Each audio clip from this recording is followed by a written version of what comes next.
On a l'habitude de la vaccination obligatoire chez les nourrissons. Parce que c'est simple. Vous ne rentrez pas en crèche, vous n'allez pas chez l'assistante maternelle et vous n'allez pas à l'école.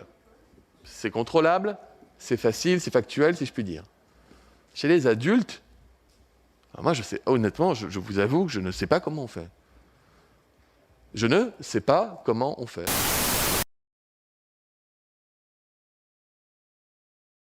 Salut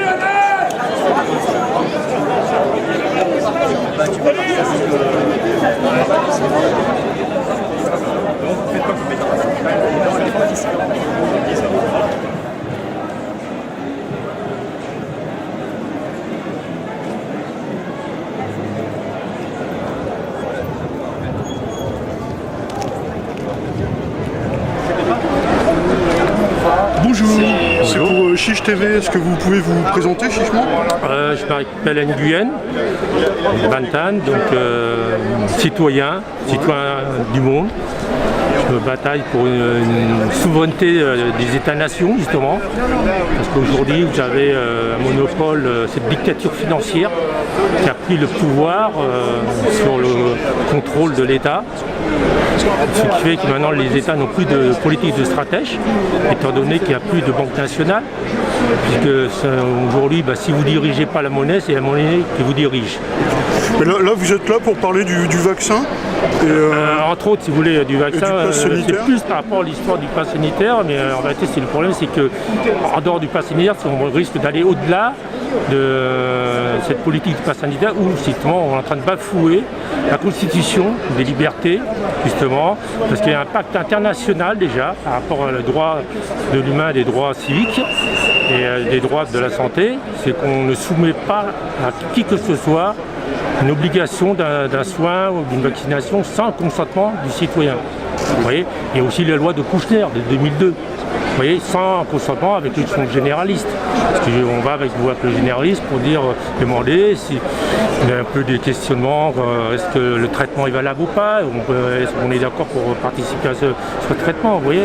Et vous êtes du bord de M. Cheminade, hein, c'est ça? Oui, tout à fait. Et je vois sur vos affiches donc Microsoft avale la Sécu. Vous pouvez nous expliquer pourquoi? Aujourd'hui, vous avez le fameux DMP, le dossier médical personnalisé, qui est aujourd'hui carrément vendu, qu'on a donné à Microsoft le contrôle de nos données, de notre dossier médical. Donc, ça veut dire qu'aujourd'hui, soi-disant, parce qu'il y a un trou de la sécurité sociale, que sachant la sécurité sociale est presque privatisée déjà, pourquoi le trou de sécurité sociale, c'est parce qu'on n'a pas eu de création d'emplois, pas de rentrée de charges déjà, et aujourd'hui, en plus ce sont des marchés financiers qui remboursent les frais médicaux et tout ça aujourd'hui en plus. Parce qu'étant donné, c'est plus la Banque de France, c'est plus l'État qui s'occupe de ça. Alors aujourd'hui, bien sûr, dans cette histoire-là, bien sûr, c'est une dérive par rapport à comment vous nous contrôlez à distance, savoir si cette personne, au point de vue coût-risque, est-ce que ça vaut le coup de soigner ou pas. Donc c'est tout jeu de ce monde de la finance aujourd'hui. Parce que sachant qu'aujourd'hui, le monde de la finance est aux abois parce que depuis les crises financières de 2008, donc on n'arrête pas de renflouer l'argent.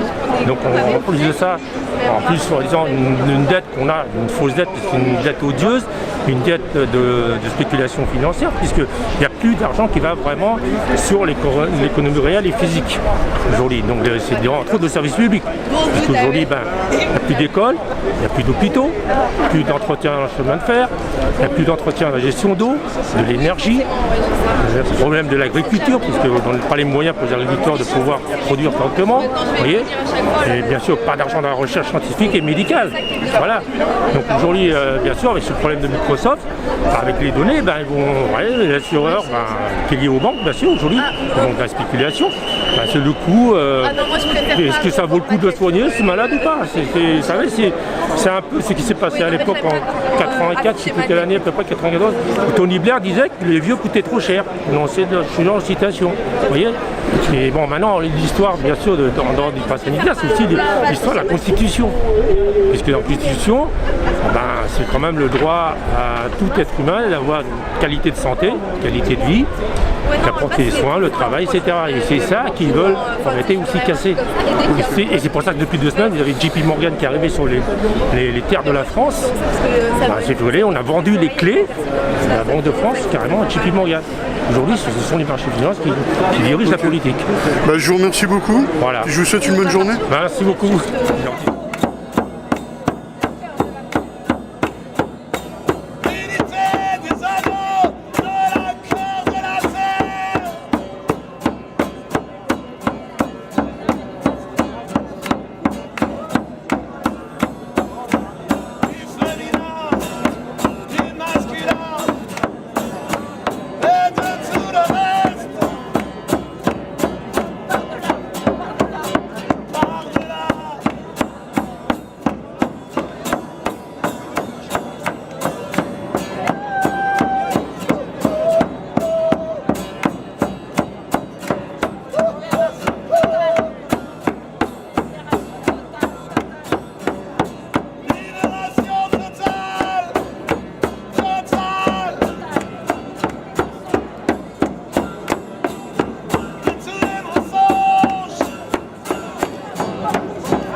Je vais pas attendre les 1000 personnes. Vous partagerez le live très rapidement parce que ça va être très rapide. D'abord, bonjour à tous. J'espère que vous allez bien, que vous avez passé une bonne journée. Je voudrais juste réagir tout de suite sur le fait que les équipes de BFM TV ont été huées lors de la manifestation face au Sénat. Et là, je vois toute la caste journalistique BFMienne TV, type Monsieur Olivier Truchot, qui a passé 2 ans à nous insulter, à nous chier dessus, s'offusquer de cela. À un moment donné, vous êtes les responsables.